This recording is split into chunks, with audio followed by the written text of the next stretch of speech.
Hello दोस्तों, अभी हम मौजूद हैं चंद्रशेखर आज़ाद के महारैली में, जहां पर आप देख सकते हैं जो कि जंतर मंतर में हुआ। काफ़ी सुबह से चालू हुआ था और अब ख़त्म हुआ है और काफ़ी ज़बरदस्त महारैली देखने को मिली यहाँ पर चंद्रशेखर आज़ाद ने कुछ शर्तें रखी, उनके ऊपर हमला क्यों हुआ, ये सब सारे मुद्दों पर उन्होंने बातचीत करी और यहाँ के लोगों से पूछते हैं कि उनका क्या कहना है, कि उनके सोच विचार पे क्या कहना है, वही सब पूछेंगे।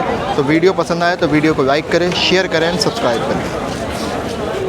उत्तर प्रदेश को मैं कहना चाहता हूं, अगर वो संत है और अगर वो न्याय की बात करते हैं, कानून के राज की बात करते हैं, तो वो वहां से पैरवी करें। और केंद्र सरकार अगर सच्ची है, उनका हाथ नहीं है स्टेट गवर्नमेंट का और केंद्र गवर्नमेंट का, तो वो उस रिक्वायरमेंट को जो है, जो यूपी गवर्नमेंट भेजे, उसको फाइनलाइज करके ऑर्डर करें सीबीआई जांच के। हम बताएंगे कि इसमें सांप चूहे शामिल है या बड़े बड़े अजगर जो है शामिल हैं। नहीं, प्रदेश में भी सब जगह जिसकी जनसंख्या भारी है, जिसको भागीदारी मिलनी चाहिए, उसकी बहुत बुरी दुर्दशा है। सर आने मतलब कि भारत के जजों की समानुपातिक आरक्षण के तहत जो नियुक्ति सुनिश्चित की जाए।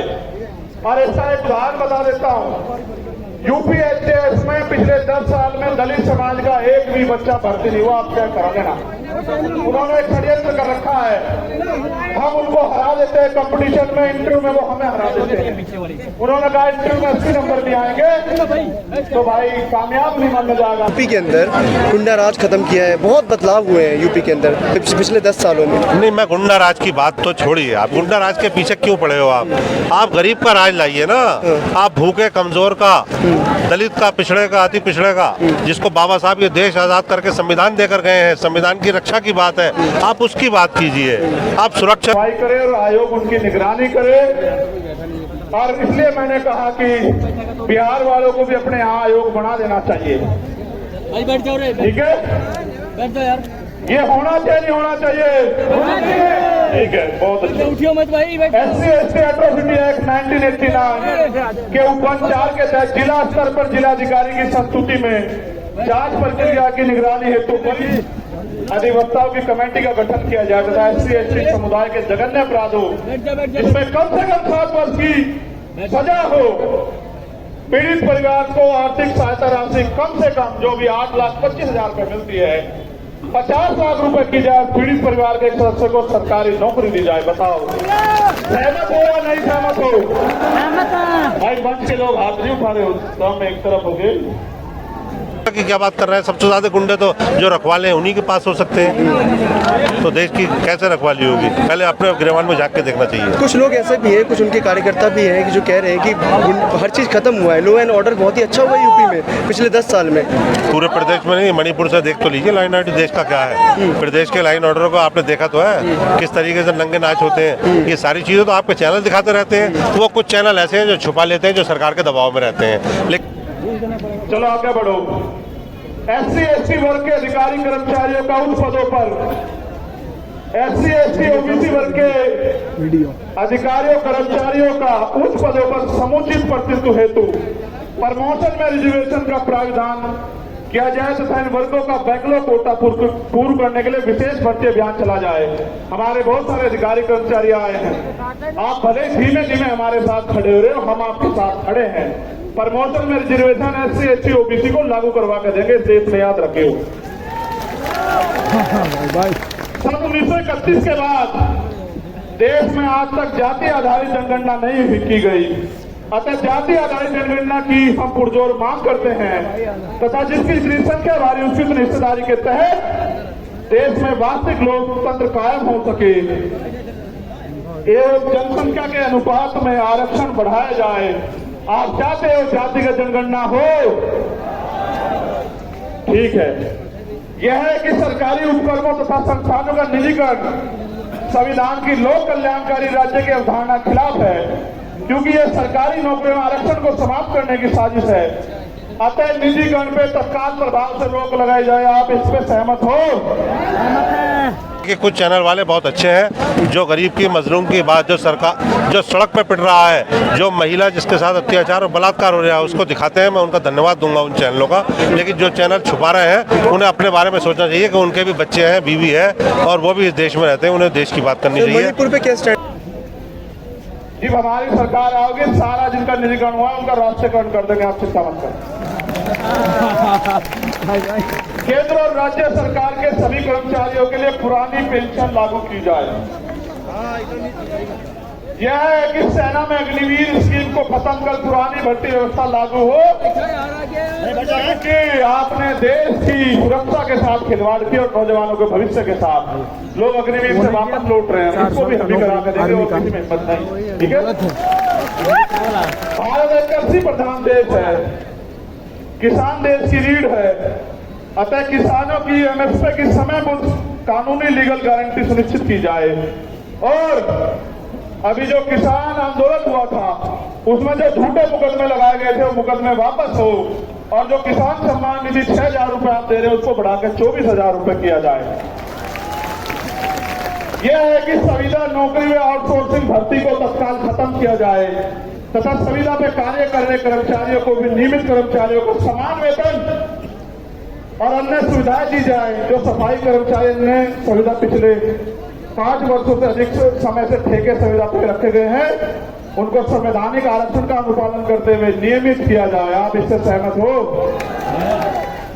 भाई पहले तो ठेकेदारी होनी नहीं चाहिए, मगर जो ठेकेदारी पे है, अगर सरकारी कर्मचारी को 50,000 रुपए मिल रहे तो उसको भी 50,000 रुपए मिले। ये इस बात पे सहमत हो? चलो ठीक है।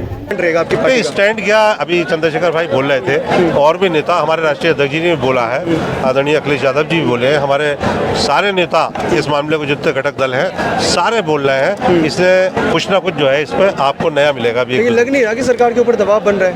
देखिए सरकार के ऊपर दबाव तो 5-7 साल में नहीं बना, प्रदेश में दबाव नहीं बना, सरकार दबाव में आती कब है?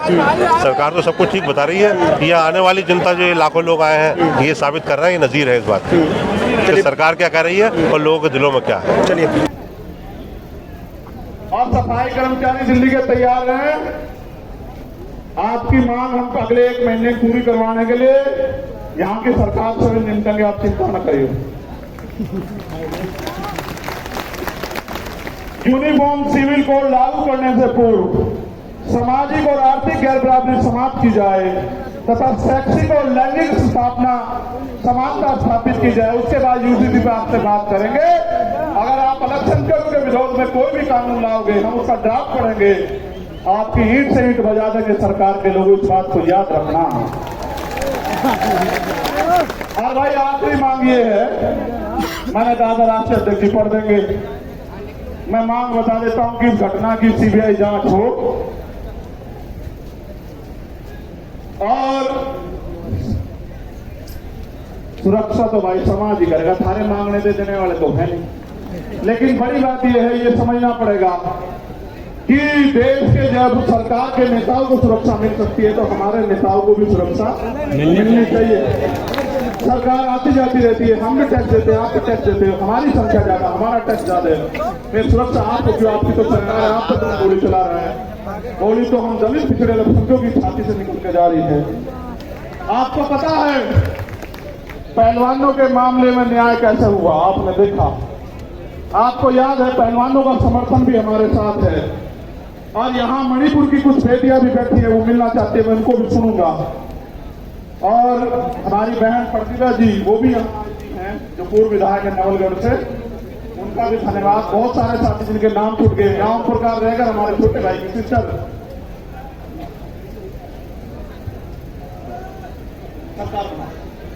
ठीक है, तो वो भी बिटिया यहाँ आई हुई है और बहुत सारे हैं जिनके साथ अन्याय अत्याचार हुए, सब लोग आए हुए हैं।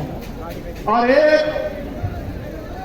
अगर मध्य प्रदेश में हम लोग पहले तो लड़ाई लड़ ही रहे मध्य प्रदेश के लोगों को, राजस्थान के लोग कहना चाहता हूं भाई मेरी जान की रक्षा तो हो जाएगी, चलो सुरक्षा भी इंतजाम हो जाएगा, लेकिन आम जमीन पर तो आप लोग भी लड़ रहे हो। पूरे भारत में बिहार हो, बंगाल हो, राजस्थान हो, मध्य प्रदेश, यूपी हो, उत्तराखंड हो, आपकी रक्षा कौन करेगा? आपको भी तो गोली चल सकती है।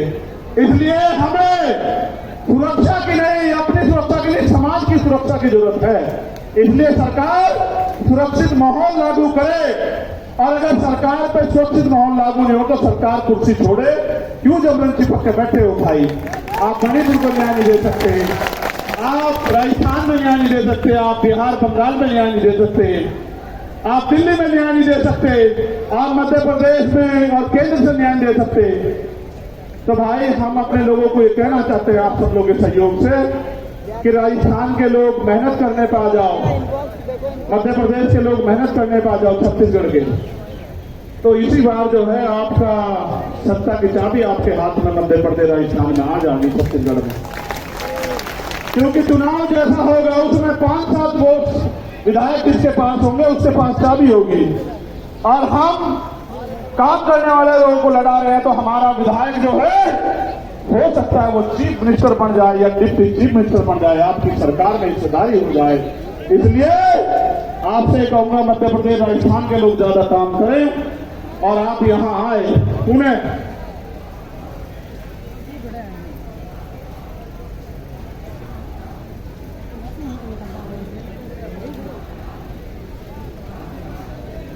देखो भाई, हाँ ईवीएम के खिलाफ भी कह रहे हैं, मैंने गाने में वो संदेश दे दिया था कि ईवीएम का इलाज भी हम लोग करेंगे, हम ईवीएम के भी खिलाफ हैं। अब मेरी आखिरी बात समझो, बहुत जरूरी है। हम सरकार को 15 दिन का समय देंगे। अगर सरकार ने 15 दिन में हमारी बात नहीं मानी, फिर हम पीसी करके अपनी आगे की योजना के बारे में बताएंगे। और मेरा तो मानना है कि पूरे देश में हम जन जागरण करके 22% शेड्यूल कास्ट और 52% पिछड़े वर्ग के लोगों को और अल्पसंख्यक लोगों को जो है इकट्ठा करने का काम करेंगे और उनको दो दुश्मन की पहचान करवाएंगे। और हमारा प्रयास ये रहेगा कि बहुजन समाज राज करे, उनके साथ अन्याय होना बंद हो। आप अगर आपके यहां वो यात्रा आएगी तो आप लोग मेहनत करोगे नहीं करोगे बताओ? अगर दोबारा बुलाऊंगा आओगे नहीं आओगे? कभी सोचो पिछली बार हम चले गए, इस बार और चले जाएंगे। बहुत बहुत धन्यवाद। एक आखिरी मेरा ये अल्टीमेटम है देश के प्रधानमंत्री को, मेरी बात को गौर से सुन लेना। मीडिया के जरिए प्रधानमंत्री से चले जाए के जरिए, अगर मणिपुर का अन्याय नहीं रुका और मणिपुर के मुख्यमंत्री को नहीं हटाया गया और वहां कानून का राज स्थापित नहीं किया गया, तो बहुत जल्द मैं जंतर मंतर पे अनिश्चितकालीन मणिपुर के लिए बैठूंगा। क्योंकि मैं सब कुछ बर्दाश्त कर सकता हूं, लेकिन बाबा साहब अम्बेडकर ने कहा कि किसी भी देश की तरक्की का पैमाना और देश की महिलाएं हैं और हम प्रथम रंग के भारतीय हैं। अगर मणिपुर की बेटियों के साथ अन्याय होगा तो हम बूझ छिपा के घर में नहीं बैठेंगे, इसी जंतर मंतर में। मैं चाहता आपको रामलीला मैदान भी बुला लेता, पता है इसलिए बुलाया कि जंतर मंतर का इतिहास है। आपने 21 मई को मुझे ताकत दी और ये वो धरती है जहां पहलवान बेटियों पर लाठियां चलाई गई। उस दिन मैं नहीं रह के जख्म का हिसाब करने के लिए मैंने आप लोगों को यहाँ बुलाया। बहुत बहुत धन्यवाद। जय भीम, जय भारत, जय मंडल, जय मंडल।